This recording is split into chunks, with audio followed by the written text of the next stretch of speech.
Hello and welcome to top 4 coverage of OGFC's Ulti Pot tournament. Today we have I'm Good playing Chaos Control up against Sackedo playing Warrior Toolbox aggro. So classically speaking, Chaos Control generally has a pretty solid matchup against most aggro decks, but don't count Sackedo out just yet. He made it to the top 4 for a reason, and it goes without saying that he is likely more than prepared to tackle one of his deck's harder matchups. So without further ado, let's begin.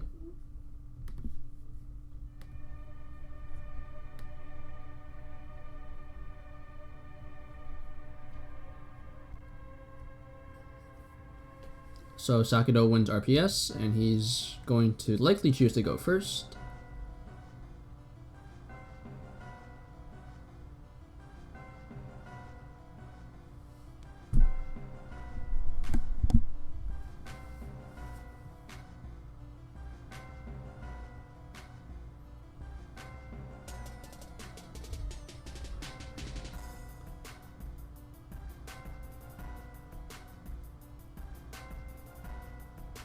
Sackedo is going to normal summon Sangan and pass his turn. So the common question that I might get here is, why didn't he set the Sangan? And I think not setting the Sangan allows Sackedo to keep I'm Good's potential null mana crossouts dead in his hand. So generally speaking, even though yes, Sackedo took a bit of damage from that exchange, I think keeping the null mana crossout dead is probably more important to him.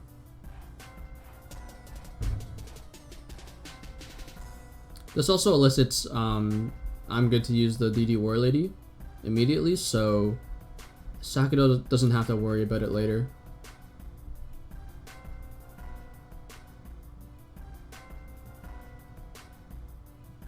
Okay, so Sackedo is going to normal summon Donzalug. And this is either going to bait out a back row, which it does, or had it gone through, then Sackedo would have just gone for a very easy +1. So Sackedo is going to attack a token with the Donzalug on the replay, and he's going to set up two back rows and pass his turn.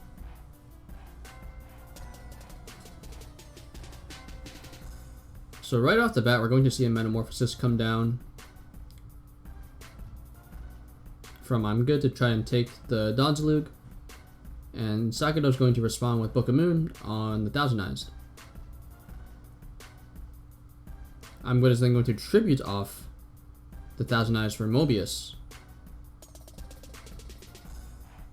and if that back row isn't achainable, then he's going to be able to clear Sackedo's board. But it does end up being Solemn Judgment, and Sackedo is going to pay half of his life to negate the summon, and I'm Good's going to pass.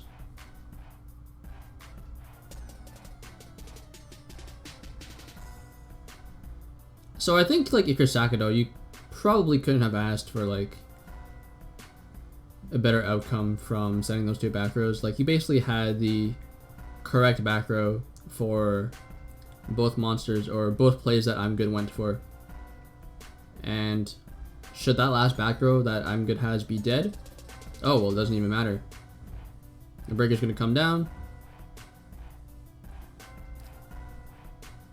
pop the set, and basically Sackedo just simplified very, very well with that exchange. The scapegoat basically ends up being a -1 because the Metamorphosis was technically the Metamorphosis traded with the Book of Moon, and then the Mobius just died, and then the rest of the tokens died in battle. So things don't look too great for I'm Good here. We see that he's basically down numerous cards at this point, but the Breaker's going to help. It pops a Destinato, and then a Sakuretsu Armor is going to destroy it in battle. And it looks like I'm Good is monster clogged because he didn't set any backer there. And we definitely know that the Donzalug is going to rip out a card or two in I'm Good's hand. Oh, but we see a Rhoda for a second Donzalug, and that's going to basically leave I'm Good in a top decking position, while also establishing a 2-turn clock on him. So yeah, we do indeed see 2 monsters there, and I'm just going to drop down to 3,600, I believe. Yep. Sackedo's then going to set a back row and pass the turn, and I'm just going to draw. Don't think there's anything he could draw to really save his life, except maybe BLS, but it doesn't look like he drew it, and he's going to scoop it up.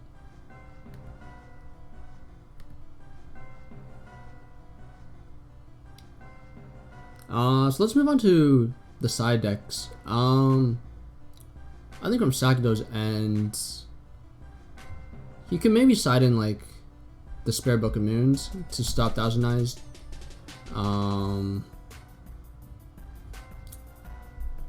Maybe like he wants, you know, Blade Knight and Exiled, or Blade Knight, or like MS level 2 and Exiled over the 2 DD Assailants. But I think beyond that, I think he's pretty well off for this matchup. And from, I think I'm Good's end, he's going to side a good chunk. I think his DD Assailants come in for sure. His Lightning Vortex comes in. His Swords of Revealing Light comes in. The extra his 2 Destiny Nodes in the side come in. And I think if he wants to, his Solemns may also come in. Just to maybe play the Solemn more. He sides 2 Solemns. He doesn't side 3. And just in terms of what would come out, probably his Nolmans come out.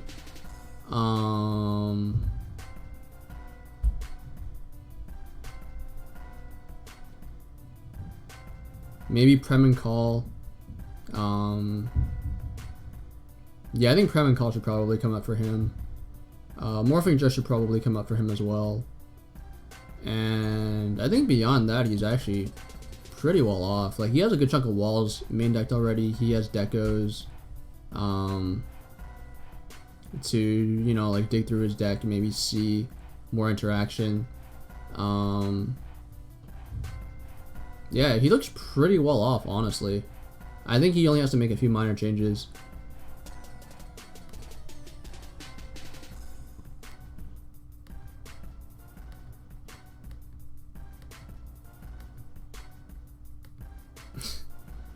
I'm good saying that Sackedo's deck is at least somewhat fair. Or honorable at the very least. So I'm just going to go first in game 2.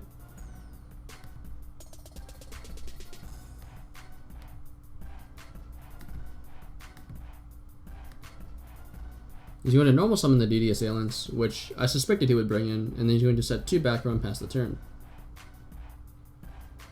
Sackedo asks for main 1, is granted permission to go into main 1, and right off the rep activates Heavy Storm, and that's going to run into his Chain Scapegoat.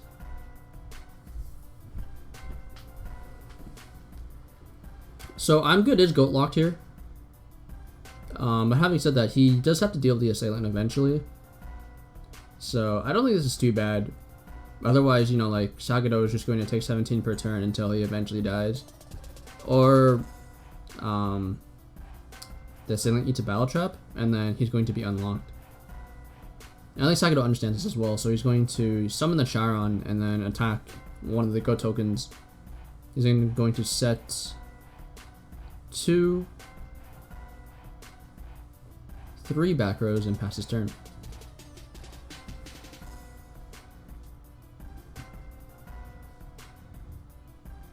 We see a Mobius dropped immediately.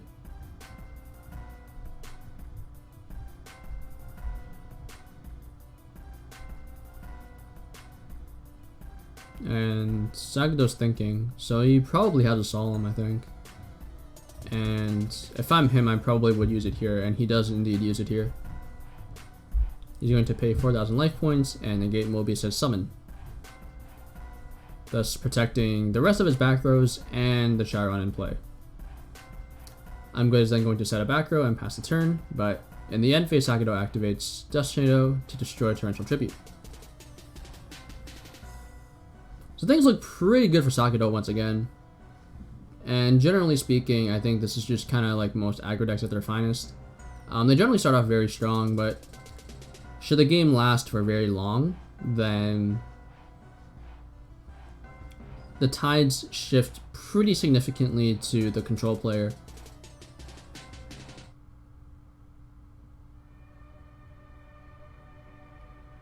There's a Tsukuyomi though, and it's going to shut the Kaiku down, and Tsukuyomi is going to attack the Kaiku.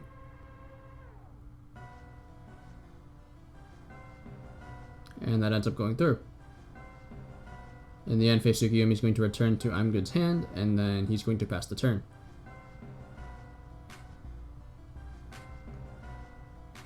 Sackedo activates Rhoda. He's likely going to go for Danzalug here. I can't really see him going for anything else, because the Danzalug allows him to potentially snipe the Tsukuyomi and then protect the Chiron. You could also go for DD War Lady here, but I think that's a worse play by far, because aggro wants to simplify, and the Danzalug helps Sackedo simplify as much as possible here. Alright, so the Danzalug's going to hit the Tsukuyomi. That's pretty huge for him.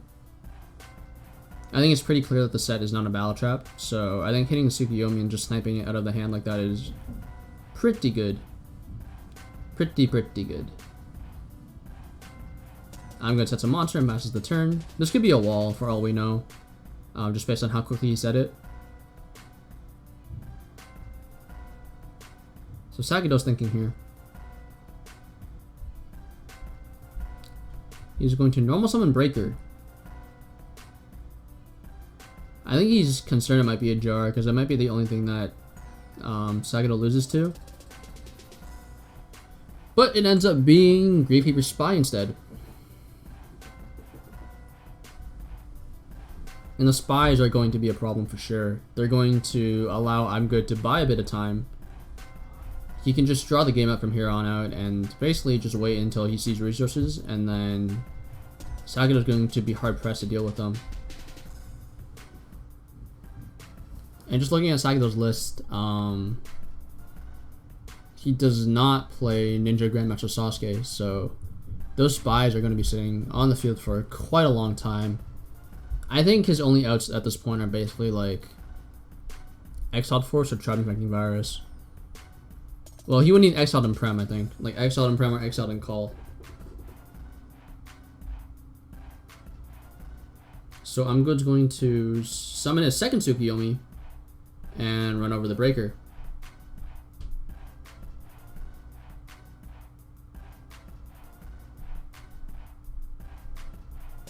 So yeah, this was kind of what I meant. Like, if the control player is given enough turns,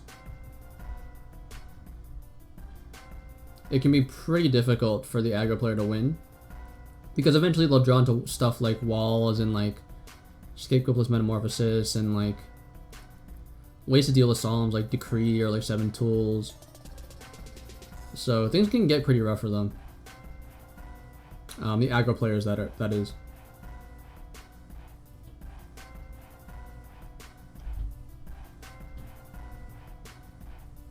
And it just seems like Sackedo does not have a lot of ways to deal with an established spy.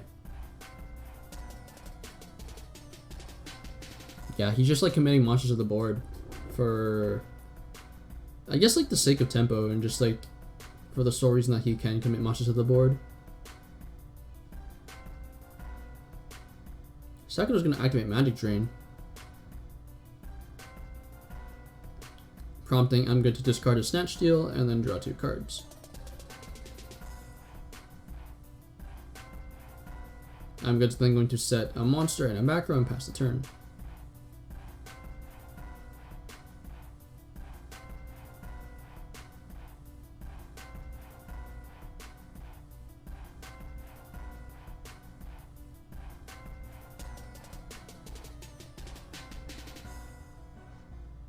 Sharon's going to attack the new set, ends up being Dekoichi, drawing I'm Good a fresh card.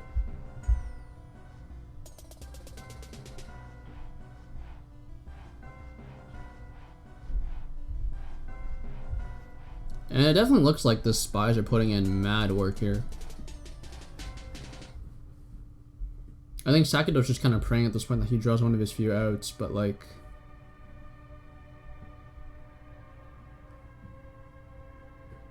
Doesn't seem like it's happening here. I think additionally, if I was Sackedo, I might switch the Sangan to defense because the Sangan didn't attack, and he wants to protect his life points as much as possible at this point. The Spy runs over the Sangan at any rate anyways, so I think not shifting into defense is a very minor misplay, but you never know if like saving yourself the 200 can matter.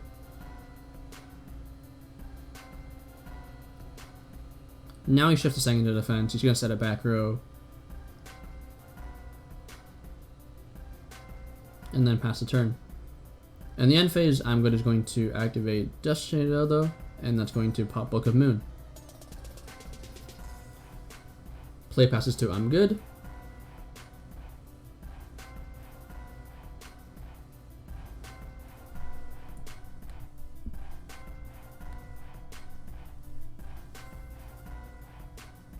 So I'm just going to ram into the breaker. I think he's going to drop a Chaos Monster at this point. Yeah, because that was his first light, basically. I think this is going to be where things start to go downhill for Sackedo.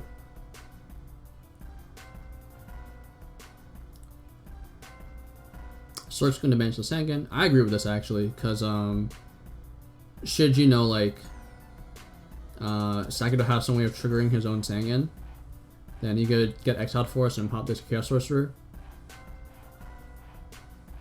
So I agree with the fact that banishing the Sangan is probably the first priority.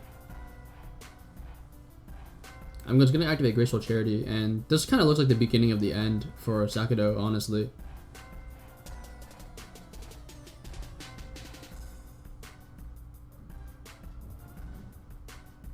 It's like very hard to say, but quite honestly, I think the minute the Spy resolved, the game was nearly over. Because now the Sork is just going to clear Sackedo's board of monsters. And it seems like there's very little Sackedo can do to fight back. I'm good as, I think, way ahead in cards at this point. Oh, he's actually up +1, which is surprising. But eventually, he's going to be up way on cards. Because the Sork's going to keep banishing all of Sackedo's threats. Well, actually, I wouldn't even say threats at this point. Just like the monsters he has on board. We're going to see an end-phase Dust Tornado destroying Mirror Force.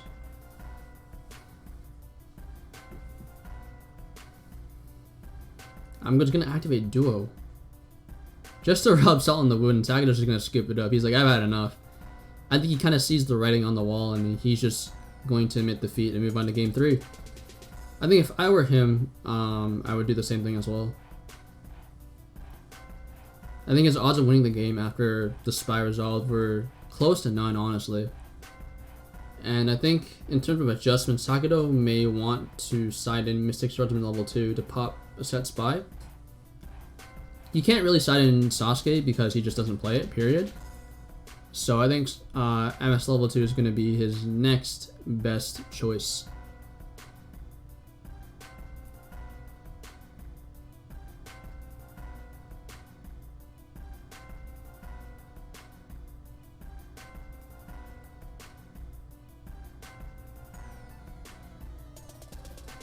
He may also want Exiled Force had he not brought it in the last game.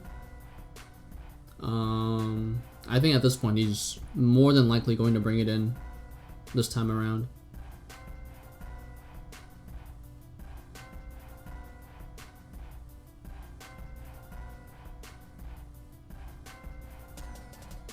Oh, actually, I just realized, very interesting to note is that Sackedo actually does not play Revival like whatsoever. No Prem, no Call. So what I said earlier, last game, like the Exile plus Prem or Call play, that actually wasn't even possible.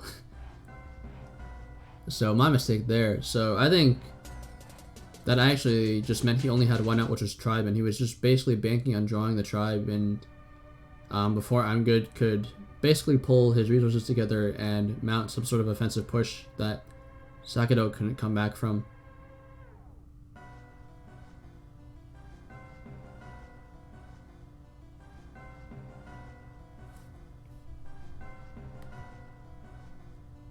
Alright, so game 2 is going to begin. Looks like Sackedo chooses to go first.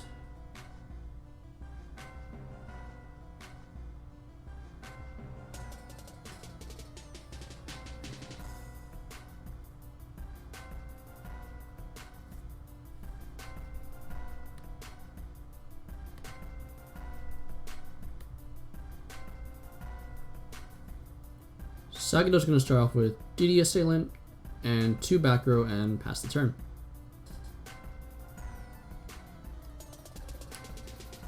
He's likely either monster clogged or he does not have a Solemn down.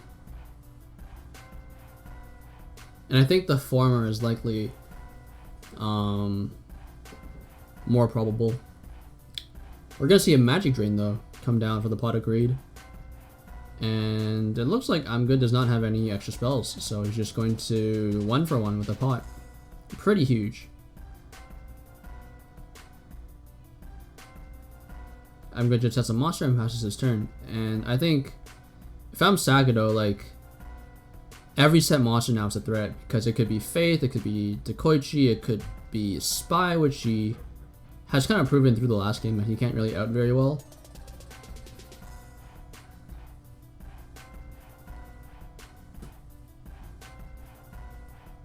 And we see a Rhoda. So that's pretty huge, honestly. And I think the warrior of choice here is going to be Mystic Swordsman level 2. Nope, instead he chooses Exiled Horse. He's going to exile the set, and then the Assailant's going to swing for 17.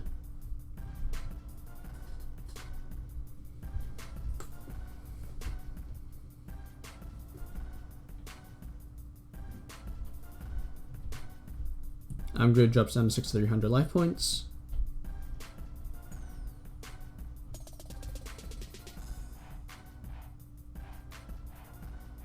And Sackedo's going to set 1 more back row before passing his turn. Play passes back to I'm Good, drawing to 5 in hand. He's going to set a new monster and pass the turn. So this is why I said, like, if Sackedo actually brought it in, I think Mystic Swordsman level 2 would have been the more appropriate choice in terms of a Rhoda target. Because now the Swordsman could pressure, like continue to pressure sets, right? But the Exile can only destroy 1 monster. And we know that Sackedo doesn't play Revival, so it's not like he can just activate Call the Haunted and pop it or something. So now he's kind of just back at square one. If that ends up being like the second spot or something, then he's in a world of hurt right now. I think Sackedo's just doing what he can, probably playing around Morphing Jar.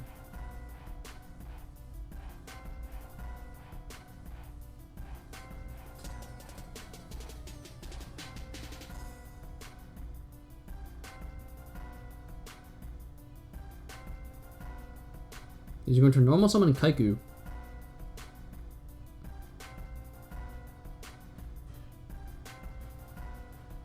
And then he's going to pass the turn. Wow. Respecting the set monster. It ends up just being Faith though. And I think Sackedo's debating if he wants to use Solemn Judgment on this. If I were him, I think I'd let this go through, honestly.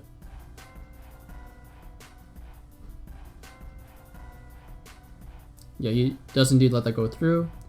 I'm Good's going to get back Pot of Greed, and he's going to immediately slam it down on the table. Drawing 2 more cards.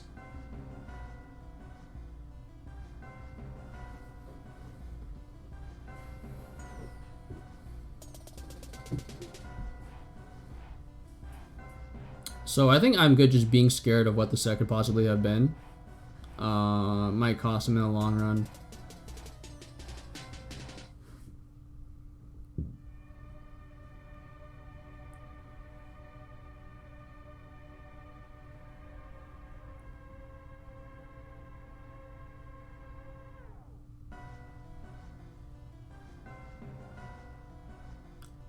But let's see what happens here.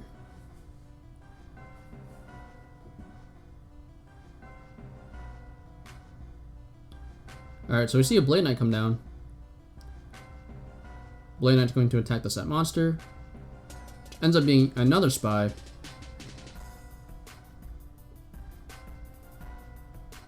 And I think that's just pretty unfortunate for Sackedo. We saw how he just kind of struggled to out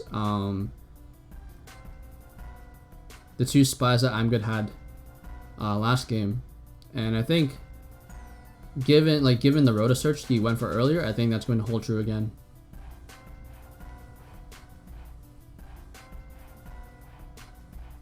Because I think at this point he must have just like not sighted in the swordsman,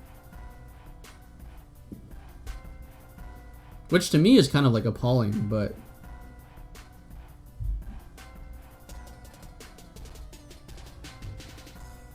yeah, I don't really know what to say. To me, that's just kind of appalling, just because, like, based on how much he struggled with outing big walls in the last game, you would have figured that he would have sighted in one of the few warriors that could potentially deal with that.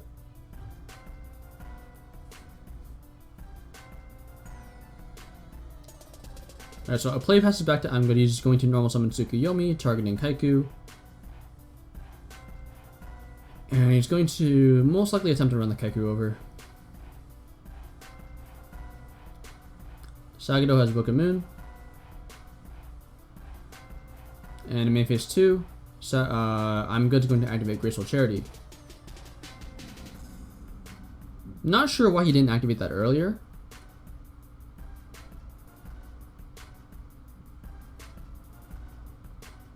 But so be it. Actually, I guess it kind of makes sense, because you want to make sure like the Tsukuyomi summon goes through before you attempt to make any sort of chaos play. And Sackedo flips the Solemn for the BLS, exchanging 4,000 life points for the ability to get it off the field and prevent it from being revived in the future. I'm Good's then going to set a back row and pass the turn. But it gets met with MST in the end phase. He said Scapegoat there. That's pretty interesting. Yeah, I don't know. That's really weird to me. Because, like, Sackedo is top decking. He has a top deck and out for both spies, which I don't think, quite frankly, exists. So, like, this Scapegoat's going to be just dead and just going to be sitting there for who knows how long. Alright, main phase 2. This Kaigu's going to be flipped up. And play passes back to I'm Good. Now, probably would have flipped up the Assailant as well. But I think just establishing the Kaiku again after it got souped down last turn, I think that's really important. Because basically, until the Kaiku's gone, Sackedo can prevent another Chaos drop.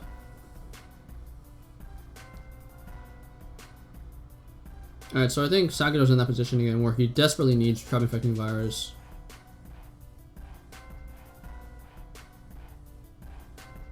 But the fear here is, like, the tribe is also going to pop the Kaiku, because all of them are spellcasters, right? So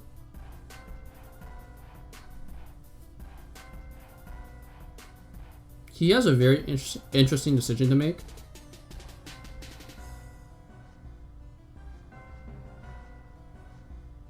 He's going to flip the Assailant, though. Interesting. He's going to choose to not attack the set again. That's also very interesting to me. Because I think the fact he didn't attack the set like last game. Sorry, like, was it last game? I can't even remember. Like, sometime in game 2 or game 3 was actually what cost him pretty significantly. I think it was this game, actually, because he chose not to hit a Faith. And the Faith flipped up. I think he chose not to hit the Faith. He chose not to hit the Faith because he had a Solemn down, and he wanted to Solemn, like, the potential spy flip.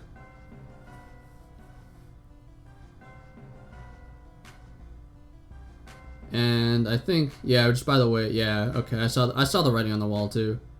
So I'm just gonna drop a Stork down.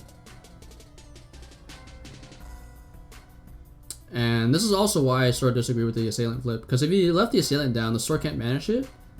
And then Sackedo can just be in a position where he just stalls until I'm Good decides to go on the offensive. Because the spies can't run over the assailant, and the assailant will trade with the sorcerer if it tries to attack into it. Which, you know, is pretty beneficial for Sackedo. Alright, so in the draw phase, we're going to see a Trap Dust Shoot.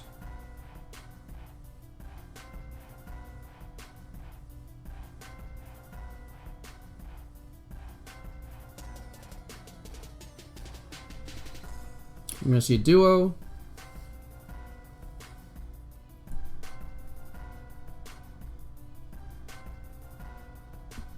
Sangan, DD War Lady, and Tsukuyomi. So I think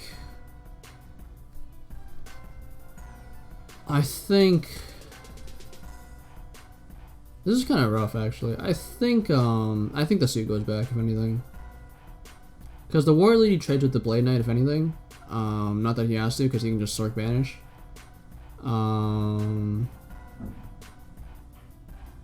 Well, actually, No, I think the War Lady goes back. Though Sangan can just, like, tutor it out, so, like...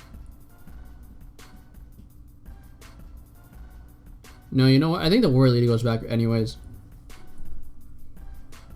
Because the War Lady does the most damage in this game state. Yeah.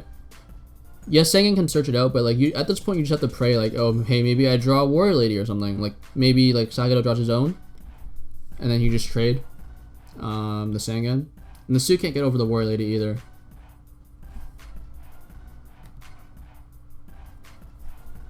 So it's gonna banish the Blade Knight. I think Tsukuyomi is gonna come down. Oh wow, okay. Ends up playing this pretty passively. I think he's respecting Mirror Force, which, you know, makes sense. Definitely makes sense. Alright, so we see a Rhoda. The Rhoda's gonna come down, and I think he goes for War Lady here.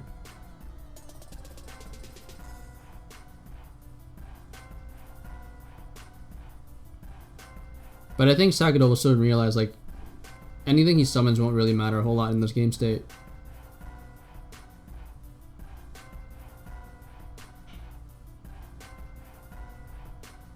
He's gonna normal summon, and he's gonna, I think, ram the Sork, yeah.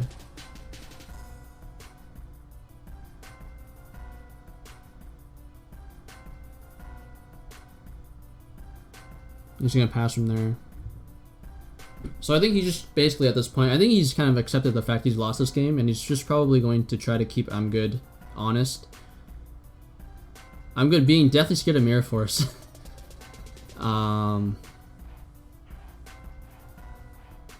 Yeah, it wasn't Mirror Force. Alright, so as classic matchup theory tells us, Chaos Control takes it over with Warrior Toolbox in top 4 of OGFC's pot tournament. Sorry, Ulti pot tournament. Congratulations to I'm Good for moving on to the finals, and we will see him in a feature match very soon. The finals feature match will be uploaded very shortly, so stay tuned for that, but until then, peace out.